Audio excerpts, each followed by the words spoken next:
Now, what am I trying to describe? When we gained independence from Nigeria, we had a federal constitution. And I told you what Judge Anderson describes as a federal constitution. Two autonomous governments, regions and federal governments, with the regions delegating some of their powers to the federal government, but having exclusive autonomy on the issues that are their responsibility. And how did it work in Nigeria? The way it worked in Nigeria was that each area had its own native police, each area had its own customary court, its own high court, and its own Supreme Court. Each area, so in my generation, when we went to school, we didn't go to federal government secondary schools. There were none. So there was nothing like quota. You had to sit for entrance exam, and if you pass, you pass. You went to primary schools around your vicinity, and the public schools were as, in fact, they had more standards, better standards than the private schools. And then you went to universities of your choice in Nigeria by passing entrance exam into those universities. And each university had its own set of standards. I give you a typical example. I started my primary school in a suburban area of Enugu called Iva Valley. It still remains a rural area. And my parents wanted me to go there because there was a priest who was in charge of St. Patrick's Iva Valley, who was then called Father Michael Eneja, who later became Bishop Michael Eneja. May his soul rest in peace. Bishop Michael was noted for his puritanism, his spirituality, and his sense of discipline. And so my parents felt that in his tutelage, we will acquire some of his virtues. But guess what? My classmates, in my first, we started with Infant 1, Infant 2, Standard 1, up to 6. So you had 7 years in primary school. But I got out on the 6th year, in Standard 5. And my training was so good that I competed with those in Standard 6. I was able to get entrance examination into a reputable school called CIC by beating those who were my seniors. So my parents were not entirely wrong in their judgment. But guess what? My classmate in St. Patrick's River Valley was a young man called Peter Enejere. Peter Enejere was the junior brother of James Enejere, who was my father's driver. So there was no school for the driver's son and another school for the minister's son. My father was a member of Eastern Nigerian House of Assembly and Parliamentary Secretary for Health, at that time what you would call a junior minister. But I went to the same school with his driver's junior brother. Now, in secondary school, I went to CIC. It was a highly competitive entrance examination. We went to the college campus to write our examination. And we did the written examination from 8 o'clock to 10 o'clock. We examined in English language and general studies in one paper and in mathematics in the second paper. The results were announced before 3 o'clock, and we started the oral interview. There was no opportunity for your father to talk to the principal. You either passed or you failed. In my class were 2 recipients of my father's scholarship, Sylvester and Gregory. They beat me in mathematics, in physics, in chemistry, and biology. I beat them in English language, English literature, Bible knowledge, history. I beat them in what you will call subjective subjects, and they beat me in objective subjects. In mathematics, you either scored 100% or 0. You either got it right or you didn't. And the examiner's subjective considerations about your writing or how did not matter once you got the equations correct and the answer correct. Now, in the areas that I beat them, it was a matter of my presentation, my organization, my knowledge of the subject matter, my recognition of the important points in the subject matter, and my conclusion interrelating the subject matters that I described to the question. Now, sometimes when the examiner is reading, he gets bored. Sometimes his wife gets him angry. Sometimes he gets a phone call. And so whatever assessment he gave me was subjective, like the subject. It turned out that Sylvester and Gregory, in our positions in class, were always beating me. The best I could make was 5th or 4th, but they were always 1st or 2nd or 3rd. And my father gave me a very big knock on the head. And as he put it in Igbo, Ige Messie, Ndi na-aza m saa, izaba fa saa. Those whose fathers defer to me, you will, in your generation, defer to their children, because you have not acquired anything from me. The words obstinate, cantankerous, insubordinate, daft, stupid, idiot were used on me. I'm only characterizing the federal structure then and how it promoted it. I went to the University of Ibadan. I took entrance exam in a place called Aba. There was no center in Enugu where I lived. And our results were published in Daily Times in order of merit, not in alphabetical order. I went to Ibadan University and I dared to contest election as president of Students' Union in a Yoruba-dominated university. And at the end of the Nigerian Civil War, in 1970-71 session. And I won. Because a number of Yorubas were detribalized. They were not interested. The Yorubas are a very,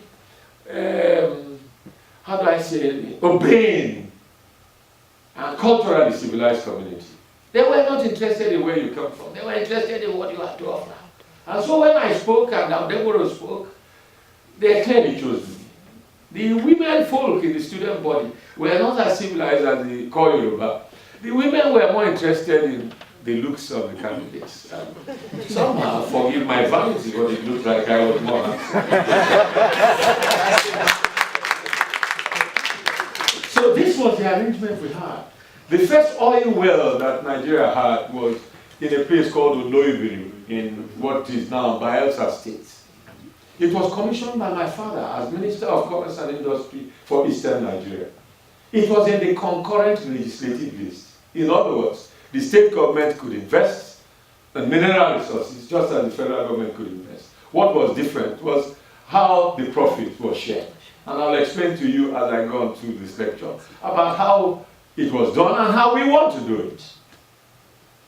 Nigeria's federal constitutional arrangement transformed into a federal republic with the translation of the Governor General to President and Commander-in-Chief of the Armed Forces in 1963. Nigeria's federal system of government lasted from 1960 to 1966, when the military took over power and promulgated what they called the Unification Decree Number 34, which set aside regional arrangements and created a unified civil service structure for the whole country. Whereas the First Republic failed politically, it succeeded economically. The First Republic witnessed continuous crises of ethnic tensions and struggle for control of the federal government, the implosion of the Action Group, and the violence that attended it in Western region, the census crisis, and the general breakdown of law and order, which led to a military coup. But notwithstanding these political upheavals, the regions laid strong economic foundations. In agriculture, massive growth of export was witnessed in the production of cotton and groundnuts in northern Nigeria, cocoa in western Nigeria, palm produce in eastern Nigeria, and rubber in Midwest Nigeria. New universities were built in Zaria, Lagos, Ibadan, and Nsukka. When I went to school, the first faculty for architecture in Nigeria was in Ahmadu Bello University in Zaria. If you wanted to be an architect in a Nigerian university, I'm sure, Professor, you remember, you would prefer to go to Ahmadu Bello. If you wanted to read medicine, you would prefer to go to Ibadan. It had the best teaching hospital at that time. If you wanted to read engineering and the humanities, you would prefer to go to Nsukka. This was how it was in those days. If you wanted to read law, you wanted to go to University of Lagos. That was where the Professor Nwabwezes of the time moved from teaching in University of London to going to teach in University of Lagos. Now, we have import substitution industries in eastern Nigeria, for instance. We had the first iron and steel complex in the whole of Black Africa, MN Iron and Steel Factory. We had the second cement factory in the whole of Nigeria built there. The first was built by the British. The second was built by Oparas Regional Government in Okahalo. We had the second beer brewery built in Umuahia for Golden Guinea. The first built by Nigerian breweries in Lagos. We had the first roofing sheet industry, the MN roofing sheet industry We had the first and only pottery built by a government complex where we manufactured breakable plates that were exported out of the country. That is a bush today, and totally unrecognizable. We had power generated from coal, and we had this mechanical movement of coal from Iva Valley to Oji River, propelled by some kind of mechanical rail system by which buckets of coal were transported, in a rail system, although it was an aerial rail, not a land rail. And as children, I saw them as we drove back to the village. I saw them overhead, higher than the electric poles, going gradually to Oji River. And power was generated in Oji River. But that place is a completely abandoned area today. So we had import substitution industries growing all over the place. It included textile industries in the West, which they developed from their cotton, agricultural produce. As I said, breweries, iron and steel complexes, cement factories, building material industries, marble production industries, tire manufacturing industries. In infrastructure, new and strong roads were built by the regions. Railway lines were up and running and efficient. Power was generated from locally mined coal. Many Nigerian youths gained scholarships to study in Europe and America. Today, there's nothing like scholarship in Nigeria. When I went to Ibadan University, I had 2 scholarships. I had East Central State Scholarship. The second one was Students' Loan Award. The government gave you a loan to study, and it only required you to work for government for 2 years when you came out. Nobody even insisted on that when we came out. So it was really never to be implemented. Today, it doesn't exist anymore. The essence of these scholarships was that the children of the less privileged, who were gifted, had opportunity to attain their potentialities. It doesn't happen anymore. I know how much it costs you to put your children in school here. It is almost your entire savings plus loans. Worse for us who are in Nigeria, who have children abroad. We virtually, those in my generation, sell their assets to do so. There's no other way. Distinguished ladies and gentlemen, our country stands on the edge of a precipice. As we approach a general election, we must embrace it as the last opportunity to salvage our sovereignty. Only restructuring can save us. Any party that does not support restructuring in our country is singing its own non-liberties. Quite often, when I address an enlightened audience like this, I like to make a very philosophical distinction between self-determination and restructuring. Those who want self-determination want us to secede from Nigeria. They want us to have a referendum. They recite international organizations' instruments that allow countries to organize referendum and to determine the self-determination of any of their groups. That is a very noble objective, but it has very great difficulties in terms of implementation and realization. Why do I say so? I give you extant examples. There is a country called Morocco, which has a group in it called the Sahrawi Arab Democratic Republic.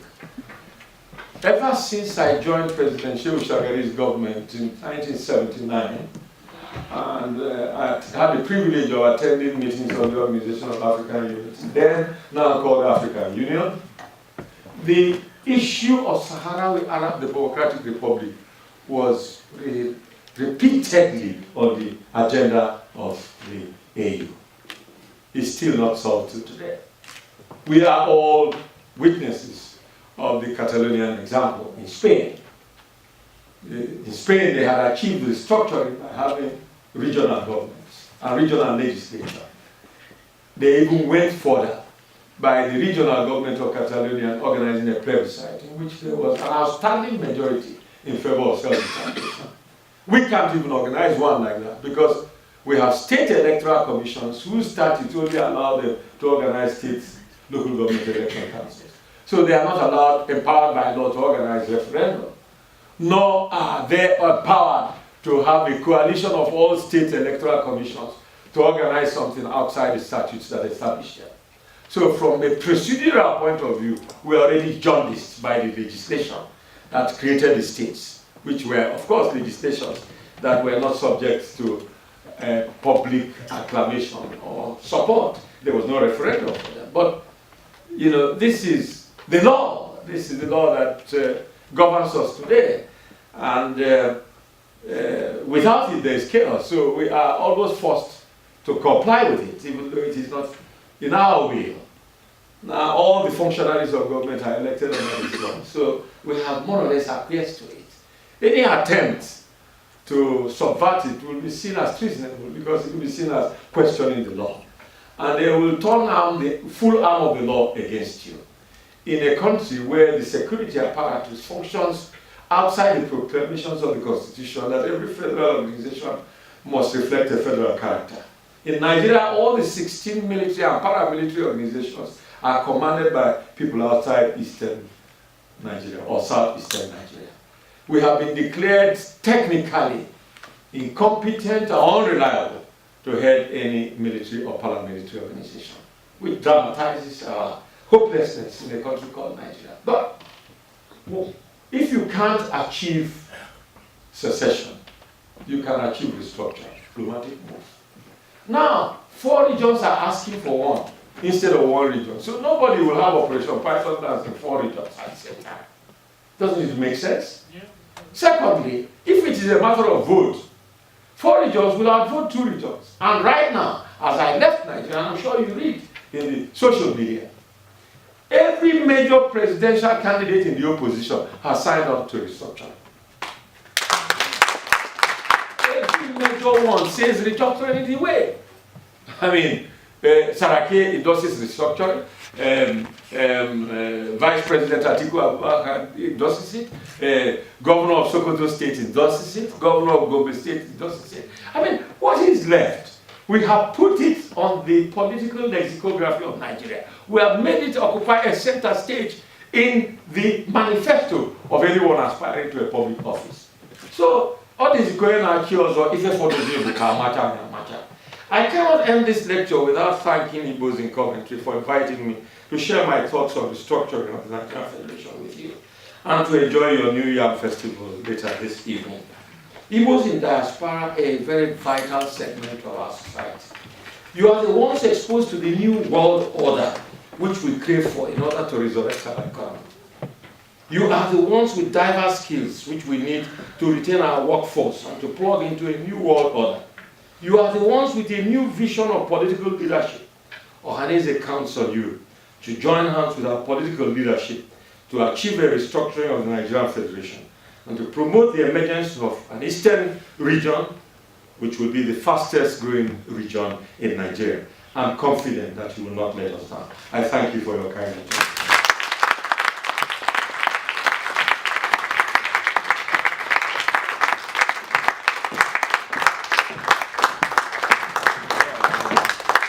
One more time, put your hands together.